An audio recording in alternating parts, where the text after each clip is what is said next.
Good evening and happy first day of October. I decided to do 31 days of honoring ancestors, given that we are in the month of October and in Samhain is approaching and the veil is thinning.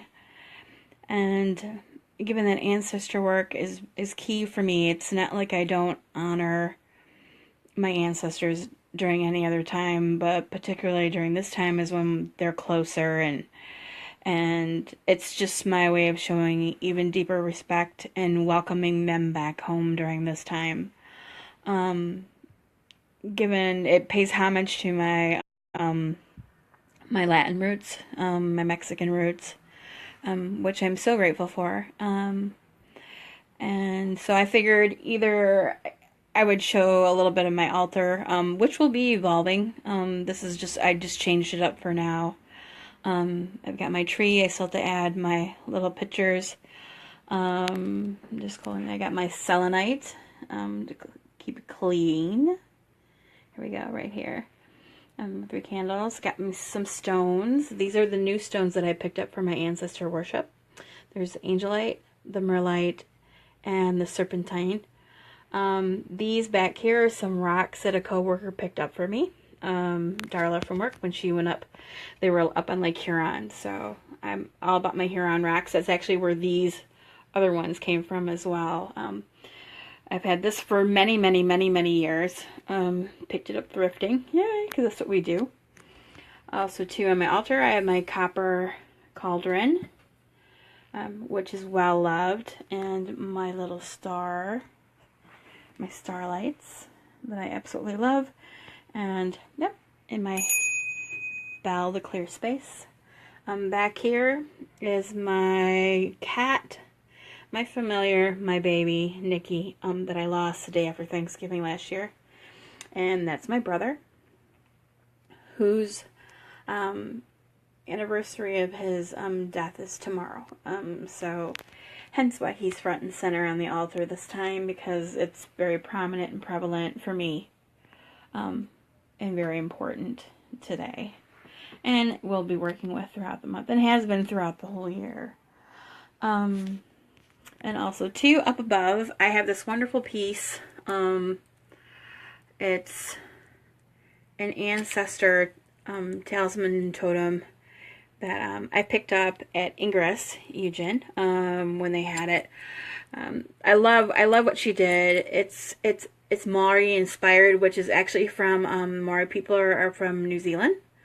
So that was her inspiration and taking point for this lovely piece that was made. And I absolutely love it. It's just so me, and it works very well with my ancestral altar. So I thought every day I would share a little bit about death and everything else like that, but I thought I'd share with you all too, just a little bit of poem and things that I found that I've been saving up to do this. I plan on doing this every day for the whole month of October, just reciting something, sharing something on ancestor work, ancestor worship, poetry, whatever the case may be. So I really liked this one. I thought I would start it out this way. And this particular piece that I found is called Ancestor Prayer. When you were born, the earth became your body. The stone became your bone. The sea became your blood. The sun became your eye. The moon became your mind. The wind became your breath. When you passed to the other world, your breath became the wind. Your mind became the moon. Your eye became the sun. Your blood became the sea. Your bone became the stone. Your body became the earth. When we were born, you did the same for us. You called forth the earth and the rocks. The sea arose and the sun descended. The moon shone down and the wind sang. For those who come after, we shall do as you did for us. When we are gone, we shall do as you did before. ancestors, we honor you.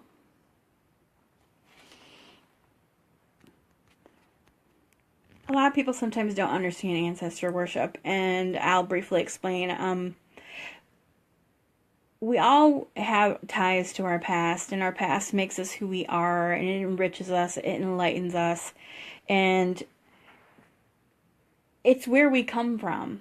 And it goes back generation after generation after generation. And when you think about everything elementally, we're breathing the same air that they did, minus a few polluted things in it, but we are. We're drinking the same water, we're walking on the same ground, we're being warmed by the same sun that they were. All of it. We're all connected. It doesn't matter. And therefore, they're always surrounding you, they're around you, and I love that fact that it keeps us that grounded. It's like they're never that far away. I mean, literally, everything is touched by everybody. We're all interconnected. No matter where you come from, no matter what faith you walk, no matter what color your skin is, we're all the same.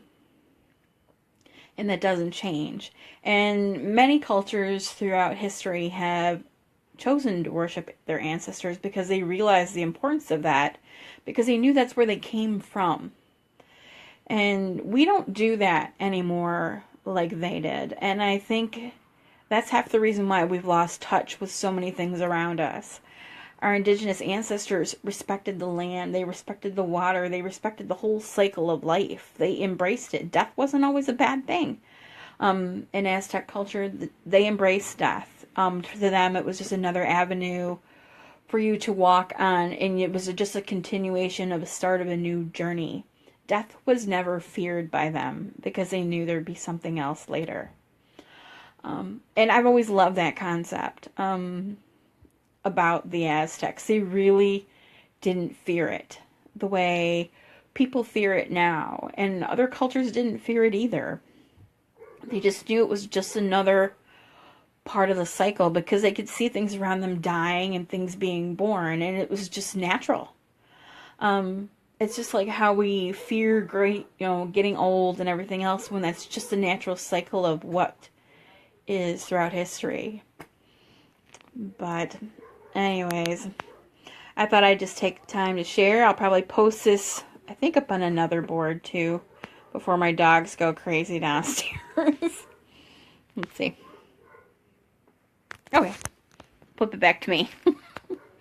Anyways, I hope that you join me every night if you want to share an ancestor prayer, an ancestor poem, a little bit more about what Latins do in their offering, as far as like ofrendia and setting up our altars and things like that, which changes throughout the season and everything else. And for my pagan friends as well, too. We change our altars out as we do our work. Some of us have working altars.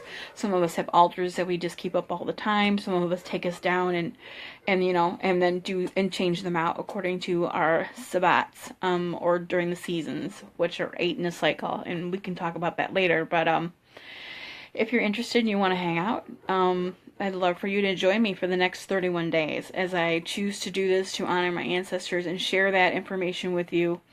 And if you'd like to learn a little more, I invite you to come along. Aho, much love, and namaste. I hope that you have a beautiful night.